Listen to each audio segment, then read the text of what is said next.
Hey, what's up, high levelers? It's Andrew, and did you know that you can automatically send birthday messages within High Level? That's right, we actually already have a recipe for you within the platform. Let me show you how it works.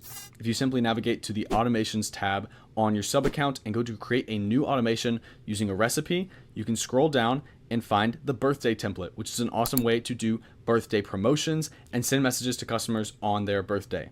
Obviously, we've got our trigger, which is a birthday reminder, and you can use this within any of your workflows by simply looking up birthday reminder and then selecting the trigger.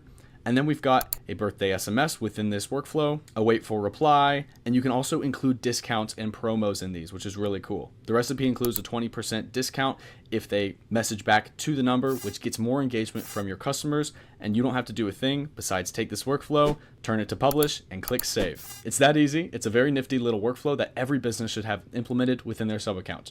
As always, I hope you found this video helpful. I hope you learned something new, and thank you so much for watching.